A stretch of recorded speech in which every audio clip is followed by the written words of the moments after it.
Each of us has a narrative, a story that we tell ourselves to explain who we are, why we are, what we are. We have individual narratives, we have societal narratives. If you want to understand what a narrative looks like, ask yourself, what are the things that are unassailable? What are the things that if you bring up, they're sort of laughed off? So, for example, in the United States, if you were to suggest to somebody that we really ought to go back to having a king, you wouldn't even be taken seriously, because the democratic approach to life is so deeply ingrained in our national narrative, the story we tell ourselves about who we are and why we are and what we are. The same is true for individuals. And we see today two master narratives, two ways in which people think about the world. The first is a narrative that talks about and focuses on the here and now, the touchable, the tangible, and the materialistic. All of us seek happiness. That's part of all of our narratives. So if somebody says what exists is simply this world, then they begin to look for happiness in this world. They look for happiness in things like wealth and power and pleasure and fame. How many kids, when you ask them what they want to be, they talk about being famous or being rich? It's a narrative that says, in order for me to be happy, I have to take what I can in this world because this world is the only world that I have. It's the only world that exists. At the end of this, there is death. And so I'd better be raucous and be happy so that I can fill it all up until I die. This approach to life doesn't leave a lot of room for hope, because deeply in each of us, we know that we are broken and flawed and corrupted, that we are sinful. And so even those who find in their lives a desire for justice, a desire for something greater, something better, if their narrative is that this world is the only world, then they begin to think in utopian terms.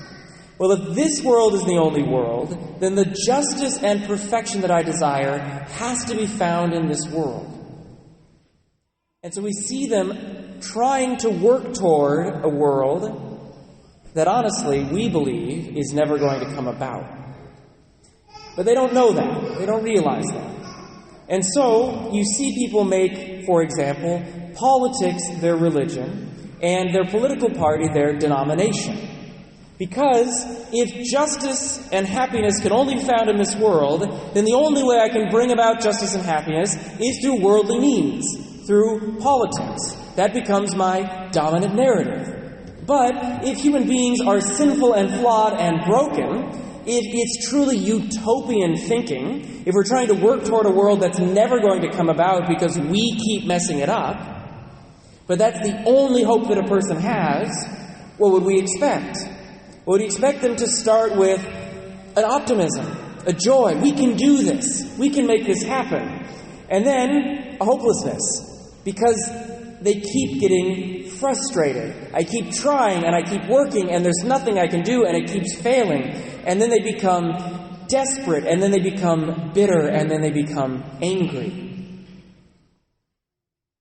If you don't believe that this is a major dominant narrative in our world today, ask yourself, do you think that we have become more desperate and more bitter and more angry recently?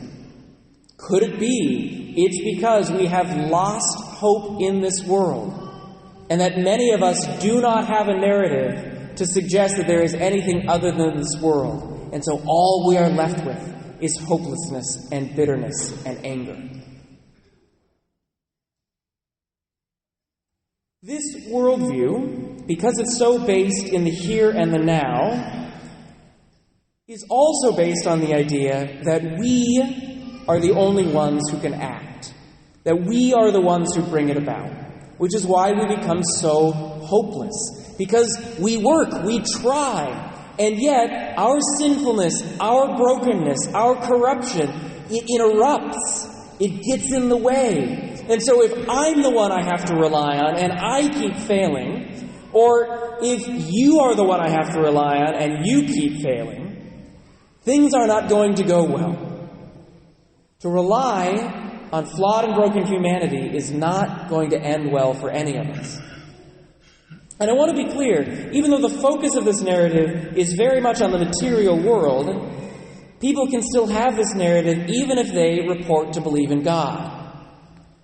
They might say, sure, I believe in God, that's great. Sometimes I might even pray. But this narrative is based on the idea that God does not act first, we act first.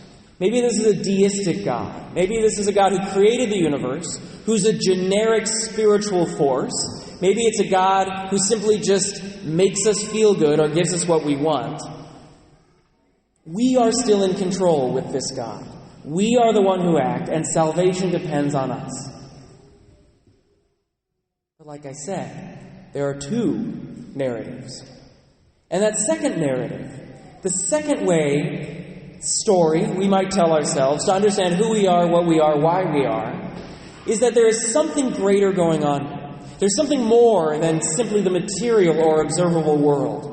That this God that we talked about, maybe he's more than just a watchmaker who spins us up and lets us go. Maybe he's more than just a generic, impersonal spiritual force. Maybe instead, the God that we talk about is personal. Maybe he has his own will, his own approach, his own desires, and his own actions. Maybe, in fact, the other things that are going on in this world are bigger and more important than the world that is observable, that is the here and now that we can touch. Maybe, in fact, there is a narrative greater than our own narrative. My friends, the message of Christianity is exactly that. God is personal. God knows you individually. God acts of his own agency and of his own accord. God carries out his will. And this God, who is the creator of the universe, the all-powerful and all-knowing, this God, if he has a will, and he does, and if he acts out that will in your lives and in this world, suddenly his will becomes dominant. Suddenly what we want, what we think, our own efforts, they pale in comparison to what this God is doing and has done. Suddenly, when we realize that the Almighty Creator might actually be acting and working and speaking to us, the center of our lives is no longer our efforts, but his actions.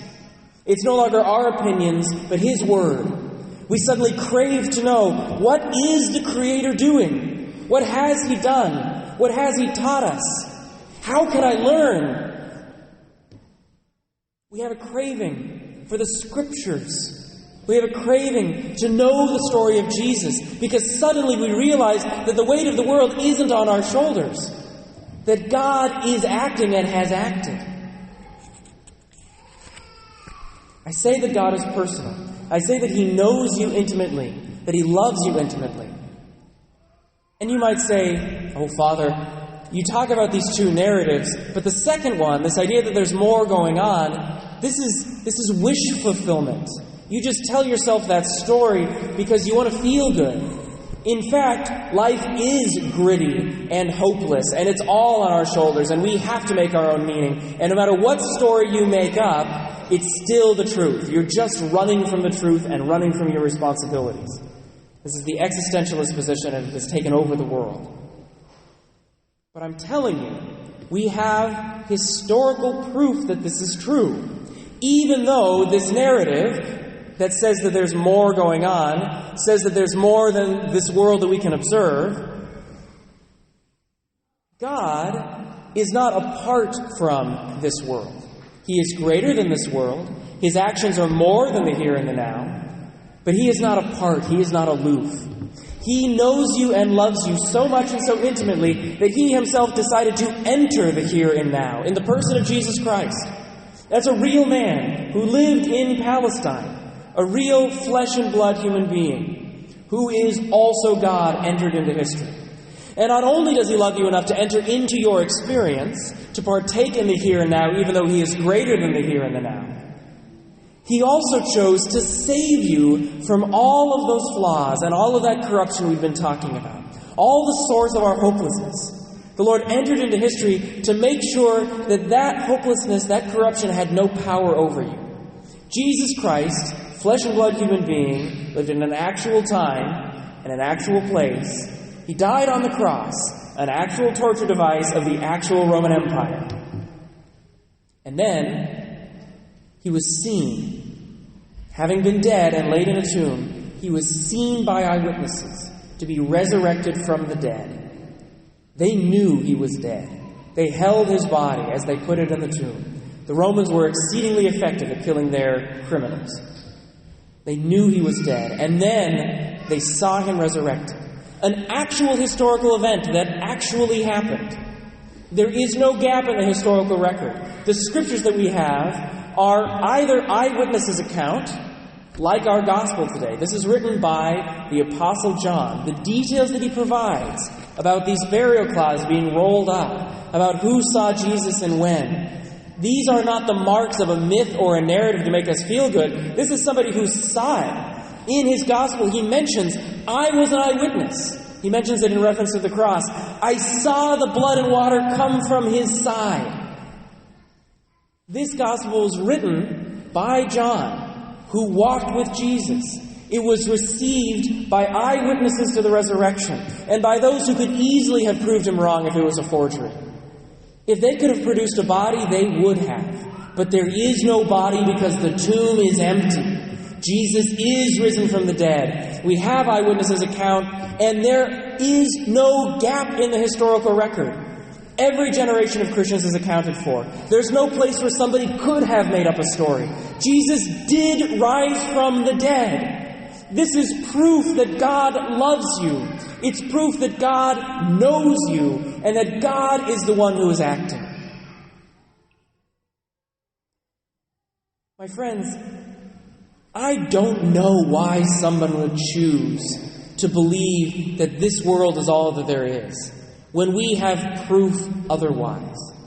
I don't know why somebody would want to take upon themselves their own salvation, knowing that they are a flawed and broken human being. I don't know why they would further want to take on the salvation of the entire world, which is clearly working for its own destruction always. When God has taken our place, when God has enacted the salvation, when Jesus has saved us from sin, when He has won the victory over death and sin and everything that keeps us bound. If Jesus has won the victory, why are we still fighting? We join ourselves to Him. We join ourselves to His victory. And then He will do the work. He will win the victory in us. If you are hopeless, if you are desperate, if you are bitter, if you are angry, give yourself over to Jesus Christ and allow Him to show you what true hope looks like. Understand that you are not acting alone, that God personally, intimately, is acting always in your lives and in this world. There is something greater going on here. To ignore it is to limit yourselves. To ignore it is to live in hopelessness when hope is freely offered. My friends, Jesus Christ is risen from the dead. Alleluia.